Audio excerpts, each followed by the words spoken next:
ఓం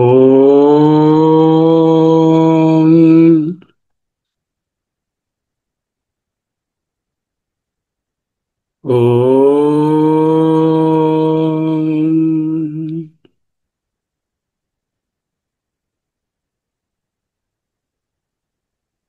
ఓం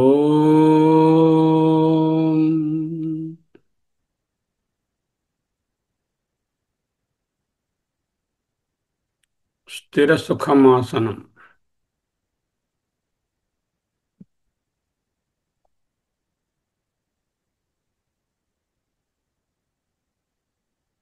స్థితప్రజ్ఞస్య లక్షణాని. స్థితప్రజ్ఞ యొక్క లక్షణములను బోధిస్తున్నారు. దాంట్లో ఇంద్రియ నిగ్రహం అనేది ప్రధానమైన పాత్ర వహిస్తుంది.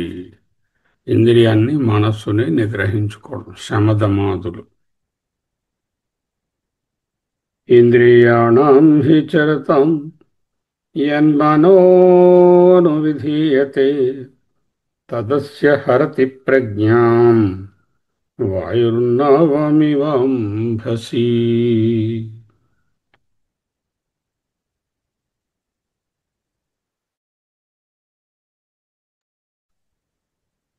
ఇంద్రియాణం హి చరతాం యన్మనో అనువిధీయతే తదస్య హరతి ప్రజ్ఞాం వాయుర్నావమివాంభసి.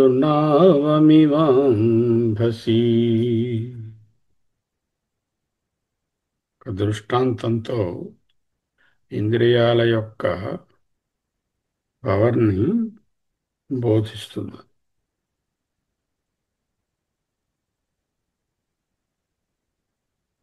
ముందు శ్లోకంలో నాస్తి బుద్ధిరయుక్తస్య నచ యుక్తస్య భావన నచ భవయతః శాంతిః అశాంతస్య కుతః సుఖం. ప్రసన్నత, సమత్వం, ఇంద్రియ నిగ్రహం, ప్రసాదం ఉన్నవానికే శాంతి, ఆనందం అన్నారు. హి ఎందుకంటే అంభసి నీటి యందు సంచరించుచున్నా నావం నావను వాయు హరతి వాయువు ఎలా హరించునో నెట్టివేయును. ఇవా అలాగే చరతాం శబ్దాది విషయములయందు చరించుచున్నట్టి ఇంద్రియాణం ఇంద్రియములలో మనః మనసు యత్ అనువిధీయతే ఏదైతే ఇంద్రియంతో మనసు కూడి వెళుతూ ఉంటుందో తత్ ఆ ఇంద్రియము అస్య ఆ అయుక్తుడైనటువంటి పురుషుని యొక్క ప్రజ్ఞాం బుద్ధిని హరతి హరించును.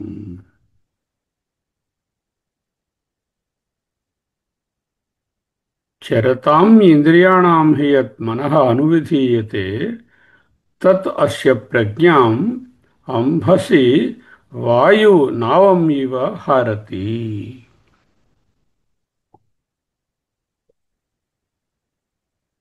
ఇంద్రియ నిగ్రహం గురించి మళ్ళీ ఈ శ్లోకంలోను వచ్చే శ్లోకంలోను గట్టిగా చెప్తున్నారు.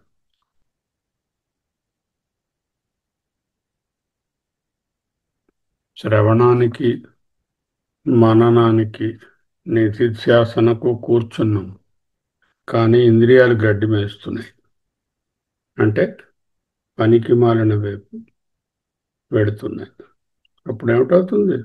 అస్య ప్రజ్ఞాం హరతి ఆయన యొక్క జ్ఞానం దొంగిలించబడుతుంది. ఇంద్రియాలనే దొంగలు జ్ఞానమనే ధనాన్ని దొంగిలిస్తాయి. దీన్నే బుద్ధినాశాత్ ప్రణశ్యతి. దీనికి ఒక ఎగ్జాంపుల్ చెప్పారు. వాయుర్నావమివ అంభసి.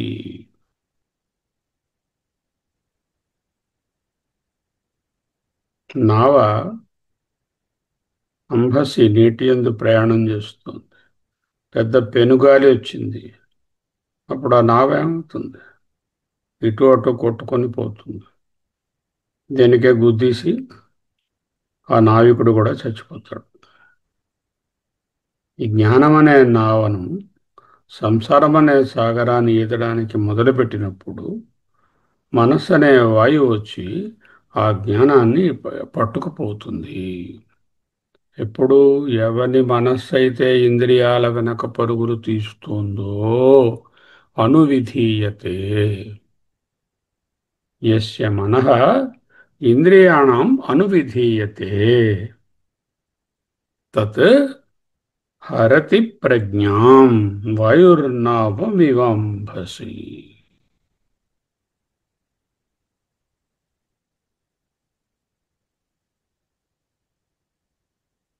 ఇంద్రియాణం హి యస్మాత్ చరతాం స్వస్వ విషయేషు ప్రవర్తమానానాం. హి అంటే ఎందువలన అనగా ఇంద్రియాణం ఇంద్రియములు చరతాం స్వస్వ విషయేషు తమ తమ విషయముల యందు ప్రవర్తిల్లుచుండగా. అంటే కన్ను ఏంటంటుంది? అగాదు ఏదో చాలా అందమైంది చూడు అని పంపిస్తుంది, అటు పక్క లాక్కెళ్తుంది. లాక్కెడితే కాళ్ళు కర్మేంద్రియాలు అటు పక్క వెళ్ళిపోతాయి. దాంతోపాటు మనసు కూడా వెళ్ళిపోయింది అనుకోండి, దాని మీద కోరిక బలపడుతుంది. మనసు పెట్టలేదనుకోండి, కంటికి కనపడినా దూరం అయిపోతుంది, ఆ వస్తువు మీద తృష్ణ కలగదు.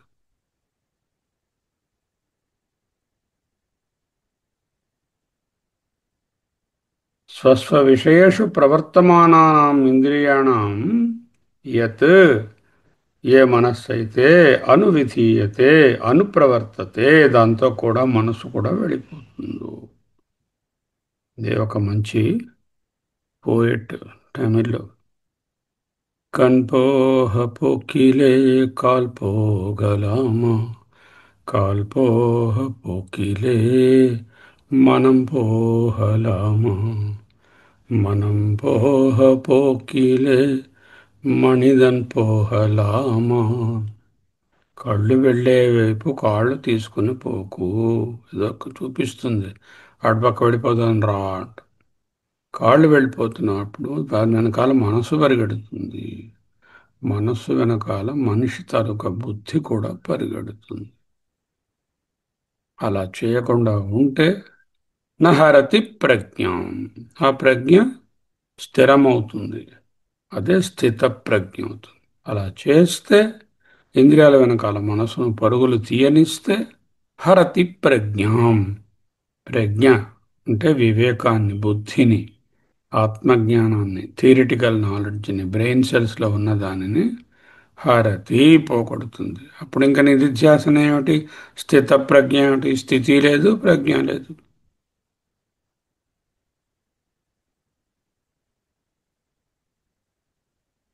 యస్మాత్ స్వస్వ విషయేషు ప్రవర్తమానానాం ఇంద్రియాణం యత్ మనః అనువిధీయతే అనుప్రవర్తతే తద్ ఇంద్రియ విషయ వికల్పనే ప్రవృత్తం మనః అస్య యతేః.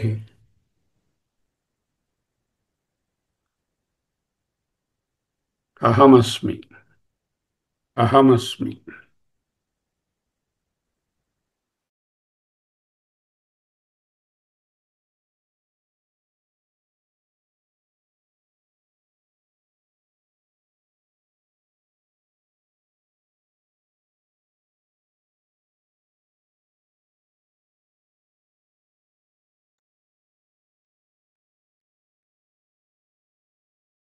హరతి ప్రజ్ఞాం. ప్రజ్ఞ అంటే ఆత్మానాత్మ వివేకజాం.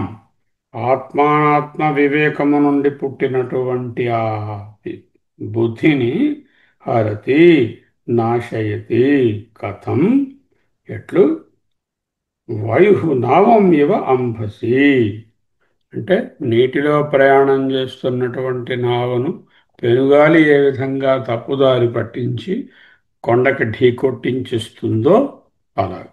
ఉదకే జిగమిషితాం మార్గాత్ ఉద్ధృత్య ఉన్మార్గే యథా వాయు నావం ప్రవర్తయతి ఏవం ఆత్మవిషయాం ప్రజ్ఞా హృత్వా మనో విషయ విషయాం కరోతి. అది ఆత్మ విషయమునందు నిలిచి ఉండవలసినటువంటి మనసును పెనుగాలి ఏ విధంగా మార్గాన్ని తప్పించి తప్పు మార్గంలోకి లాగేస్తుందో నావని, అదేవిధంగా ప్రజ్ఞను అపహరించి దానిని ఇంద్రియ భోగాల వైపు తీసుకెళ్లి కూర్చోబెడుతుంది. అంటే తెలివితేటలను పోగొడుతుంది. ఏమిటి తెలివితేట? ఇంటెలిజెన్స్ పెద్ద డిగ్రీలు పొందడం కాదు. ఆత్మానాత్మ వివేకమే తెలివితేట. తేట అయినటువంటి తెలివి. తెలివి అంటే ఎరుక. ఎరుక అంటే జ్ఞానం. అంటే ఆత్మానాత్మ వివేకం. యతతో హ్యపి అని మొదలుపెట్టినటువంటి 60వ శ్లోకం నుండి ఇప్పటి వరకు చెప్పినటువంటి అర్థాన్ని, బోధను శ్లోకంలో ముగిస్తున్నారు భగవానులు. యతతో హ్యపీతి ఉపన్యస్తస్య అర్థస్య అనేకథా ఉపపత్తిం కృత్వా ఉపపత్తిం ఉక్త్వా తం చ అర్థం ఉపపాద్య ఉపసంహరతి అన్నారు. వచ్చే దాంట్లో ఉపసంహారం చేస్తున్నారు. ఇంత అధ్యాయం ముగియబోతోంది. స్థితప్రజ్ఞుడుగా ఉండాలని అనుకుంటే, అంటే ఆత్మానాత్మ జ్ఞానంతో ఆత్మయందే స్థిరమై ఉండాలనుకుంటే ఇంద్రియ నిగ్రహం అత్యంత ముఖ్యము. దాంతోపాటు మనోనిగ్రహం కూడా. ఇంద్రియాలను, మనసును డిసోసియేట్ చేయండి. ఒకవేళ ఇంద్రియం ఏదైనా చూసినా మనసు దాని మీద పడకపోతే ప్రమాదమేమీ ఉండదు. మనసు ఇంద్రియం వెనకాల పరిగెడితే అంతే. అగో ఆ వాయుర్నావమివంభసి. ఇటో అటో కొట్టుకుపోతావు, దేనికొన గుద్దీసేసి వస్తాం. అది అహమస్మి, అహమస్మి, అహమస్మి. ఇప్పుడు ఉపసంహారం చేస్తున్నారు వచ్చే శ్లోకంలో. అక్కడితో స్థితప్రజ్ఞుని యొక్క లక్షణాలతో ముందు మొదలుపెట్టారు 3 శ్లోకాలలో. ఆ తరువాత స్థితప్రజ్ఞత సాధించడానికి కావలసిన సాధనాలను బోధించారు. మళ్ళీ ఆ స్థితప్రజ్ఞని సాధించినటువంటి జ్ఞాని స్థితి ఎలా ఉంటుందో 3 అద్భుతమైన శ్లోకాలలో చెప్పబోతారు. ఇప్పుడు రాబోయే శ్లోకంలో స్థితప్రజ్ఞుని సాధనాలు, ముఖ్యంగా శమదమాదులు 6 పోవాలంటే 6 రావాలి లోపలికి. అందులో శమము, దమము, ఉపరతి, తితిక్ష, శ్రద్ధ ఇవి ఉంటే సమాధానం ఆత్మస్థితి యందు నిలిచి ఉండడం జరుగుతుంది. దానికి సాధనాలను బోధించి ఉపసంహరిస్తున్నారు రాబోయే శ్లోకంలో. అహమస్మి, అహమస్మి, అహమస్మి, అహమస్మి. నిశ్శబ్దం.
అహమస్మి, అహమస్మి, అహమస్మి. ఇంద్రియాణం హి చరతాం యన్మనో విధీయతే తదస్య హరతి ప్రజ్ఞాం వాయుర్నావం ఇవాంభసి. తస్మాద్యస్య మహాబాహో నిగృహీతాని సర్వశః ఇంద్రియాణ్యింద్రియార్థేభ్యః తస్య ప్రజ్ఞా ప్రతిష్ఠితా.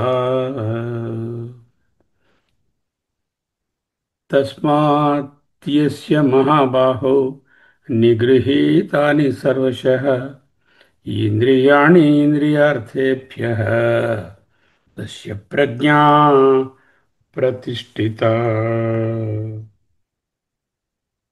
తస్మాత్ యస్య నిగృహీతాని సర్వశః ఇంద్రియాణి ఇంద్రియార్థేభ్యః తస్య ప్రజ్ఞా ప్రతిష్ఠితా మహాబాహో. తస్మాత్ దేర్ ఫోర్, ఈ డిస్కషన్ అంతా అయింది కదా 60వ శ్లోకం నుంచి. సాధనలు స్థితప్రజ్ఞత సాధించడానికి. మహాబాహో, ఓ సాధకుడా, యస్య ఎవరి యొక్క ఇంద్రియాణి ఇంద్రియములు ఇంద్రియార్థేభ్య ఇంద్రియ విషయముల నుండి, కన్ను దృశ్యముల నుండి, చెవి శబ్దముల నుండి, సర్వశః అన్ని విధములా నిగృహీతాని నిగ్రహింపబడును. తస్య అతని యొక్క ప్రజ్ఞ ఆత్మానాత్మ వివేకమైనటువంటి బుద్ధి ప్రతిష్ఠిత సుస్థిరమై స్థితప్రజ్ఞుడవుతాడు.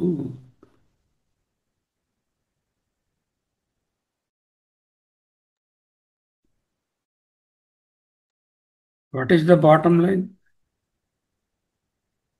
స్థితప్రజ్ఞత కావాలా? స్థితప్రజ్ఞత సాధించుకోవాలంటే ఆత్మానాత్మ వివేక సంబంధమైన బుద్ధి ప్రజ్ఞ ఉండాలి. ఆ ప్రజ్ఞ కలుగుతుంది శ్రవణ మననాదులు చేయడం వలన. అది స్థితం అవ్వాలి, నిశ్చితంగా ఎప్పుడూ ఉండాలి. దానినే నిధిధ్యాస ద్వారా సాధించుకోవాలి. అలా స్థితప్రజ్ఞ అవడానికి ముందు ప్రజ్ఞకి శ్రవణ మననాలు చేయాలి. తరువాత స్థితంగా ఉండడానికి నిధిధ్యాసన చేయాలి. కానీ శ్రవణ మననాలు చేద్దామని స్వామీజీ దగ్గరకో గురువుగారి దగ్గరకో అధ్యయన భారతిలో కూర్చున్నా ఇంద్రియాలు లాగేస్తున్నాయి. మరి వాట్సాప్ మెసేజ్ వచ్చేసింది, ఎవరో ఫోన్ కాల్ చేసేసారు, వాట్సాప్లో కొంప మునిగిపోయి మిన్ను విరిగి మీద పడే మెసేజ్ ఏదో ఉండి ఉంటుంది, అది నేను అర్జెంటుగా చూసి ఇవ్వాలి. అంటే ఇంద్రియము మనస్సు లాగేస్తూ ఉంటే బుద్ధి ఆత్మానాత్మ వివేకపరమైన జ్ఞానమునందు నిలువదు. అంతే అవుతుంది. ఇప్పుడు అధ్యయన భారతిలోనో ఇంకెక్కడోనో కూర్చుని ఏదో ఫోన్ ఆన్ చేసుకుని మనం మామూలుగా జాయిన్ అయినట్టు కనపడినా దాని మీద మనసు లేక పరిపరి విధాలుగా లౌకికంలో తిరుగుతూ ఉంటాం. అదే పెనుగాలి, అది లాగేస్తుంది. వీలైనంత వరకు విషయాలను ఇంద్రియాలకు చూపకండి. దమము. ఇంద్రియాలు ఒకవేళ విషయాల పట్ల వెళ్ళినా చూసినా మనసుని దాని మీదకి పంపకండి. శమం. ఆ పంపకుండా ఉన్నటువంటి మనస్సును వెనక్కు త్రిప్పండి. ఉపరతి. ఉపరతి చెందినటువంటి మనస్సును శాస్త్ర గురువాక్యముల యందు అత్యంత శ్రద్ధతో, ఎంతో తితిక్షతో, ఓరిమితో సమాధానము సమాధి యందు నిధిధ్యాసన యందు నిలపండి. అప్పుడు ప్రజ్ఞ స్థితప్రజ్ఞ అవుతుంది. తస్మాద్యస్య మహాబాహో నిగృహీతాని సర్వశః. ఒక్కటే మాట అన్నారు భగవంతుడు. సర్వశః అన్నిటి నుంచి నిగృహీతాని నిగ్రహించుకో.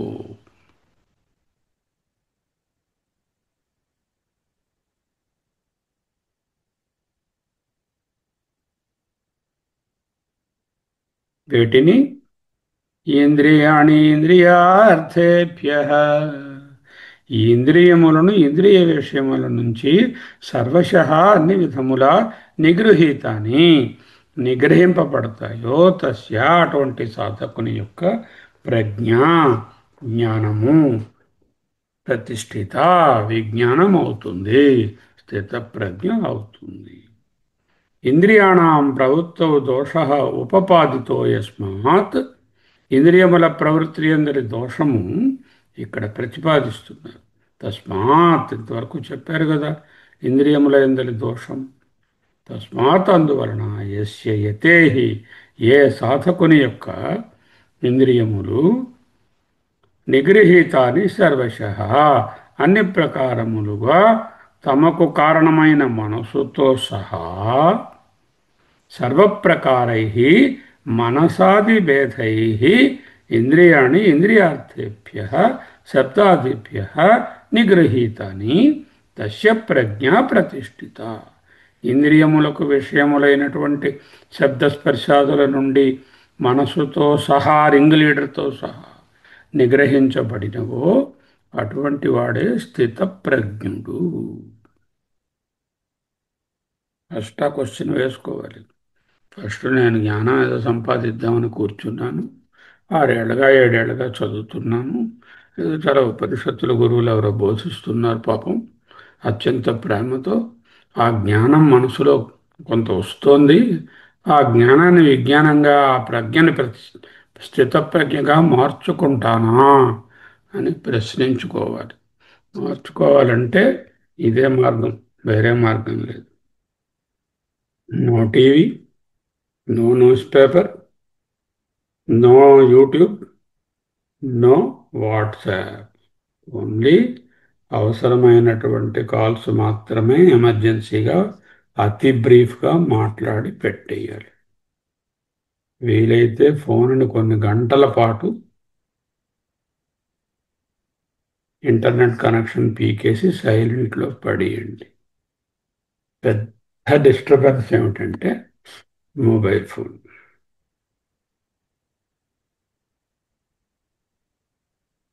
తస్మాత్ అందువల్ల, ఎందువల్ల ఆధ్యాత్మిక ఎదుగుదలకు ఈ ఇంద్రియాలు పరమ దొంగలు కాబట్టి వాటిని నిగ్రహించడం అనేటటువంటిది ప్రాముఖ్యత చెప్పాను కనుక.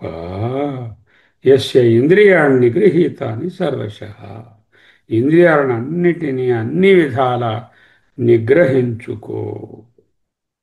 అణగద్రొక్కనడం లేదు. ఇంద్రియాలను అణగద్రొక్కితే మళ్ళీ బుట్టలో పెట్టిన పాములాగా మూత తీగానే మళ్ళీ వచ్చేస్తుంది ఎక్కువగా, డబుల్ ఫోర్స్తో. బుద్ధిని ఉపయోగించి అదుపులో పెట్టుకో.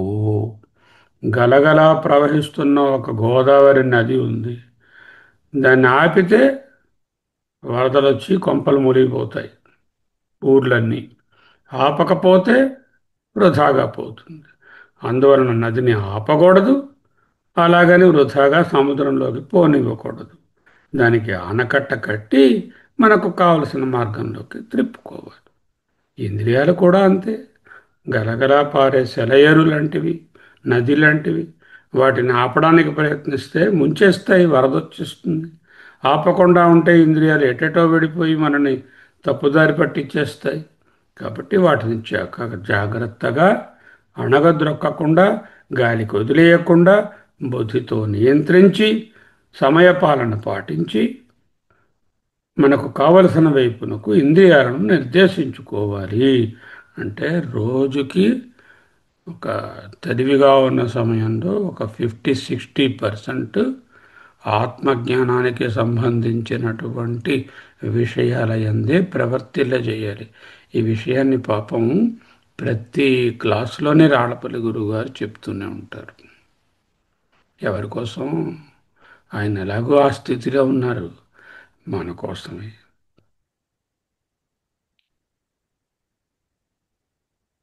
ఇంద్రియాలకు మనస్సు దిశానిర్దేశం చేయాలి, దానినే నిగ్రహం అంటారు. ఇంద్రియాలకు మనస్సు బానిసాయి ఇంద్రియాలు మనస్సుకు డైరెక్షన్ చూపించకూడదు.